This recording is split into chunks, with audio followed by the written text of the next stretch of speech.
Welcome to the first training entitled An Introduction to Self-Direction. This is the first video in a series of 7.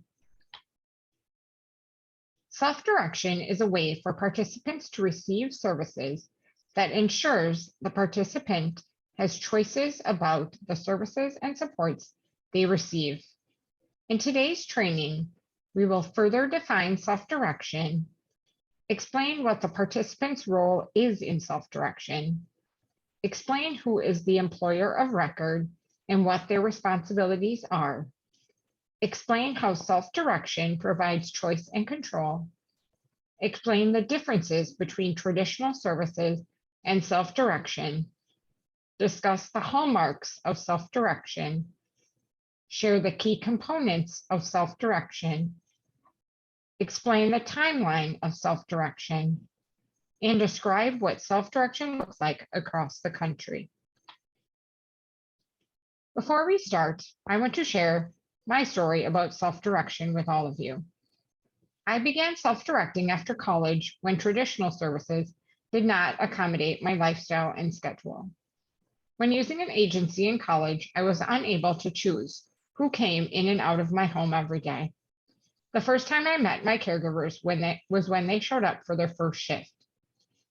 I wasn't able to set the schedule of when workers came. The schedule was set by my agency and was dependent on when workers were available. I was not able to choose when I got up in the morning or when I went to bed at night. I often couldn't go out with my friends or do activities because I couldn't be ready in time or I couldn't stay up that late to go out. Imagine a college student that had to go to bed by 9 p.m. I then started using the Wisconsin Self-Directed Program. I was able to recruit, interview, and hire workers that I met and I liked. I set my own schedule for my workers, a schedule that worked for my workers and me. Self-direction has allowed me to live in my own apartment, own my own business, and just live life to the fullest. What is self-direction? Self-direction is a way that participants can choose to receive services where they decide when, how, and from whom their services are delivered. Self-direction comes from the concept of self-determination, the concept that everyone has the right to make meaningful choices about their own lives, including living in a way that honors their needs, preferences, and goals, and taking risks in order to fulfill those needs and achieve those goals. Self-direction is when the participant is truly in the driver's seat. They are making decisions about their services and supports. The participant is not alone in the process. They have support from within the services as well as from family and friends. Choosing to self-direct means the participant chooses to take on certain responsibilities, including understanding what is meant by self-direction, accepting core responsibilities of self-direction, working with the support coordinator to create a person-centered plan, openly communicating with the support coordinator, and working within program guidelines. Participants must also be the employer. This means recruiting, interviewing, and hiring workers, setting the schedule for workers, including vacations and last-minute schedule changes for call-ins, submitting payroll for workers, including ensuring electronic visit verification punches are accurate. Also managing workers, including disciplinary actions and firing.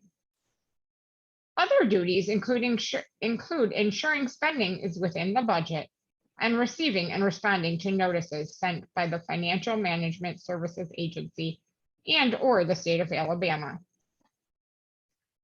If the participant chooses to take on all of the roles discussed, the participant would be the employer of record, or EOR. The EOR is the person that is the legal employer of the workers. The EOR can be the participant or a representative appointed by the participant. The employer of record's job is to hire, train, manage, schedule, and in some cases, fire workers. Make sure that spending does not exceed the budget, and review and approve each worker's hours worked before they are sent to the Financial Management Services Agency. In self-direction, the participant is in control of their choices. They decide what services to self-direct, when they are received, who is providing the services, and how the services are delivered. Self-directed services are different from services through an agency. In traditional services, the services are provided for the person. The support coordinator determines the needs and what services meet those needs. For support services, the agency recruits and manages the workers. The program and the agency will set the tasks for the worker. The agency sets the salary, benefits, and the schedule for the worker. The program or the agency are also responsible to set the training requirements. However, in self-direction, the participant is at the center of everything. The participant is in control of making their own decisions. The participant makes decisions about their own needs and the services that meet those needs. They recruit and hire workers of their choosing. They set the job tasks and hourly rate. They train the worker or arrange for training. Self-direction has distinguishing characteristics that are at the core of the services. These hallmarks include being able to pick what services best meet the established needs, having the freedom to set the schedule according to the needs and preferences, using community resources in new and different ways, honoring the dignity of risk by assisting participants to try new things, even if there is risk involved. And finally, the flexibility and creativity to have authentic choice and control, a choice and control to hire the worker that is a perfect fit for the participant. Two key components of self-direction include employer authority and budget authority. Both of these allow the participant to make important decisions about their needs and how goals are accomplished. Employer authority empowers the employer of record to interview, hire, and manage their own staff. This includes the ability to hire friends, family, and people who like and care about the participant. Budget authority allows the employer of record choice and control over what goods and/or services to purchase within their spending plan. They can also select their workers' rate of pay within parameters set by the state. Other key components of self-direction include being person-centered.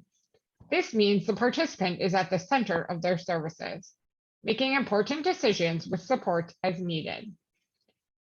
Another key component is the individual budget. This is the budget that is specific to the participant and their needs. This budget is created to ensure the participant can purchase the supports and services they need. Final key components of self-direction include the support coordinator and the Financial Management Service Agency, or FMSA. The participant gets support from the support coordinator, who assists all parties to work together for the participant to have the best outcomes. The FMSA helps the employer of record to process employer paperwork, employee paperwork, and payroll. The FMSA also ensures tax reporting is done accurately and completely. We will talk more in depth about these two roles in upcoming trainings. This is a basic diagram of how self-directed services are initiated and set up with the participant. First, as part of the person-centered planning process, the support coordinator informs the participant about self-direction, including what it is and how it works. Next, the participant decides what services they want to self-direct. After this is decided, the support coordinator creates a budget amount from the standard authorization.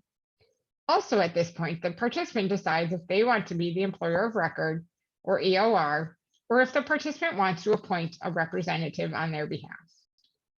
Finally, the Financial Management Services Agency receives the approved budget and sets up the employer of record as the legal employer. The FMSA also helps in the hiring process by setting up any workers as employees for the participant. At this point, the participant can begin directing their care and receive support from their workers. Now that you know a little more about self-direction, let's look at self-direction across the country. There is at least one self-directed program in each state, with a total of 260 self-directed programs available. There are 1.2 million people enrolled in these 260 programs. Each program serves a range of 1 to 300,000 participants. Here we see the number of participants using self-direction in each state.